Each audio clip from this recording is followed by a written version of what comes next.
हार्दिक पांड्या के लिए बीसीसीआई के पास अलग नियम कायदे कानून है। इसी की चर्चा करेंगे इस वीडियो में, बताएंगे पूरा। खेल खेल में आपके लिए सारा स्वागत है। मेक माई टीम चैनल को पहले सब्सक्राइब कर लीजिए ताकि आपको और भी कई अनसुने किस्से सुनने को मिल सकें। अगर आपको वीडियो अच्छी लगती है तो दोस्तों के साथ शेयर कीजिए, कमेंट कीजिए और चैनल को सब्सक्राइब करिए और अपना प्यार बनाए रखिए। तो यहाँ बात हम करेंगे, क्या हार्दिक पांड्या के लिए बीसीसीआई के पास अलग नियम कायदे कानून वाली किताब है? वेल, ये सवाल सोशल मीडिया पर तमाम फैंस जो हैं वो पूछ रहे हैं और इसकी वाजिब वजह भी यह है। वाजिब वजह यही है कि हार्दिक पांड्या वह प्लेयर हैं जो वर्ल्ड कप के बीच में चोटिल होते हैं और उसके बाद पूरा 6 महीने का ब्रेक लेते हैं। उस लंबे चौड़े ब्रेक के बाद उनकी वापसी कहाँ होती है? सीधे आईपीएल में। फैंस का यह मानना है कि वह पूरा आईपीएल खेलेंगे, यहाँ वो अनफिट नहीं रहेंगे, वहाँ वो पूरा आईपीएल खेलेंगे। बीसीसीआई एक मैसेज देती है कि जो खिलाड़ी इंटरनेशनल क्रिकेट नहीं खेल रहे हैं तो वो जाकर रणजी खेलें। और यहाँ एनसीए में पाया गया कि हार्दिक ना एनसीए में है ना बड़ौदा के लिए रणजी खेल रहे हैं। हार्दिक पांड्या क्या कर रहे हैं? अंबानी जी का एक टूर्नामेंट चल रहा था लोकल, जहाँ पर कई सारे रिटायर्ड प्लेयर थे, वहाँ पर बैठ कर आराम से गेंदबाजी कर रहे थे, बल्लेबाजी कर रहे थे और उनके लिए कोई नियम कायदे कानून नहीं है। यहीं से मन में सवाल आता है कि अगर आपने अय्यर जैसे प्लेयर को एक मैच की गलती के लिए, सिर्फ उसने क्वार्टर फाइनल में नहीं खेला था, पीठ दर्द की बात कही, जिसके बाद एनसीए ने कहा कि वो चोटिल नहीं है, उसे आपने बाहर कर दिया। डिस्पाइना बैट्समैन जिसने 4, 5, 6, 7 नंबर पर आकर 500 प्लस रन वर्ल्ड कप में बनाए, लेकिन हार्दिक पांड्या को आपने कॉन्ट्रैक्ट दिया है ए ग्रेड का। ना वो वनडे खेलते हैं ना वो टेस्ट खेलते हैं। इनफैक्ट टेस्ट से तो मुझे लगता है कि वो अनऑफिशियली रिटायर्ड हो चुके हैं। बिना कहे रिटायरमेंट उनका हो चुका है। T20 क्रिकेट वो खेलते हैं, आते जाते रहते हैं। आप बताइए मुझे, लास्ट टाइम उन्होंने इंडिया के लिए बहुत एक्सेप्शनल परफॉर्मेंस कब की थी? आपको ऐसे 5 मैच नहीं याद होंगे। कुलदीप यादव जो इंडिया के तीनों फॉर्मेट के परमानेंट प्लेयर हैं, वो टेस्ट भी खेल रहे हैं, वो वनडे भी खेल रहे हैं, वो T20 भी खेल रहे हैं। कुलदीप यादव बी कैटेगरी में आते हैं और हार्दिक पांड्या को आपने ए कैटेगरी में रखा है। इसलिए लोगों के मन में सवाल आ रहा है, क्या बीसीसीआई के पास 2 अलग अलग नियम कायदे की किताब है? क्योंकि श्रेयस अय्यर को हटाने के बाद जो जस्टिफाई कर रहे हैं, वो बार बार यही बात कह रहे हैं कि श्रेयस अय्यर ने चोट का बहाना बनाया। हालांकि श्रेयस अय्यर के पीठ में चोट उनको थी, फिर वह बाहर गए, एशिया कप में लौटे, शतक मारा, वर्ल्ड कप खेलते हैं, कमाल की परफॉर्मेंस दी। वर्ल्ड कप के बाद T20 में गए और शतक मारा, 2 मैच लाया गया, फिर उन्हें हटाया गया।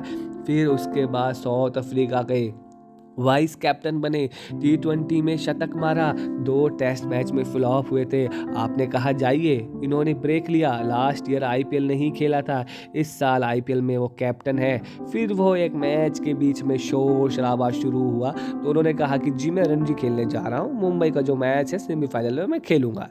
लेकिन आपने उन्हें बाहर का रास्ता दिखा दिया। World cup top performer. सवाल ये है कि हार्दिक पांड्या की इतनी बैकिंग क्यों है? विदाउट परफॉर्मेंस आपने वर्ल्ड कप अपने वाइस कैप्टन बना रखा है, आपको नहीं पता कि वो कैसे खेलेंगे। सूर्य कुमार यादव 2-3 सीरीज में कैप्टन थे, ऑस्ट्रेलिया वाली सीरीज ऑलमोस्ट क्लीन स्वीप की उन्होंने, आपने उनको वाइस कैप्टन नहीं बनाया, बुमराह को नहीं बनाया।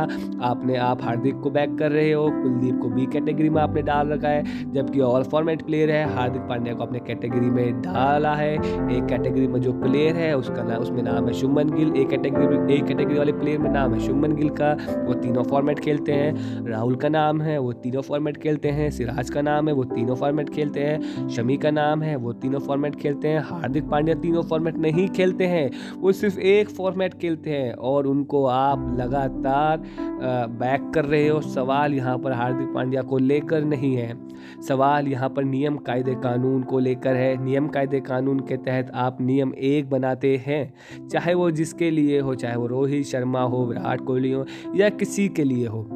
सबसे बड़ी बात यह है कि हार्दिक पांड्या अभी रणजी मैच चल रहा था, एक साथ ही चल रहा था, रणजी और अंबानी जी का टूर्नामेंट चल रहा था लोकल। वहाँ पर वो जा रहे थे, खेल रहे थे, बढ़िया अंबानी जी के टूर्नामेंट में गए, 3 ओवर बॉलिंग की, 10 नंबर पर बैटिंग करने आए, सब कुछ उनका रहा बाहर। उस प्लेयर को क्या गया जो वर्ल्ड कप के सेमीफाइनल में मतलब शतक मार कर आता है।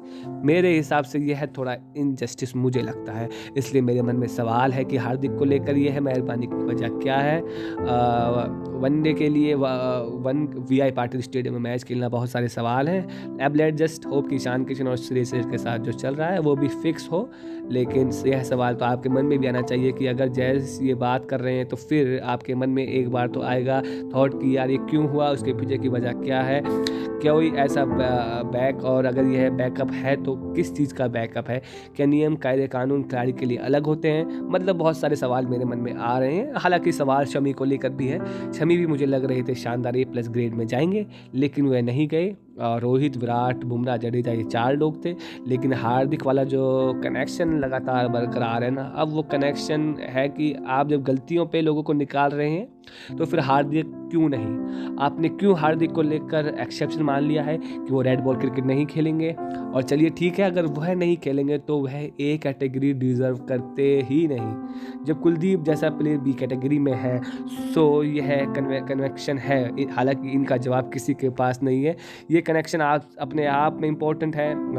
फिलहाल ये सोशल मीडिया पर अब भी चल रहा है कि हार्दिक पांड्या के पास ही ईशान किशन, ए कैटेगरी हार्दिक पांड्या के पास क्यों ईशान किशन थे, जहाँ पर काफ़ी बवाल हुआ, काफ़ी ज़्यादा इश्यूज़ हुए। और हार्दिक के बारे में भी कहा था कि जितना टाइम वो ग्राउंड पर नहीं खेलते हैं उससे ज़्यादा वो NCA में रहते हैं आधा टाइम तो। और बट उन पर समझ नहीं आता उन पर इतनी मेहरबानी क्यों। और इसको लेकर एक बड़ा क्वेश्चन मार्क तो सबका ही लगातार बनता है और बनना भी चाहिए।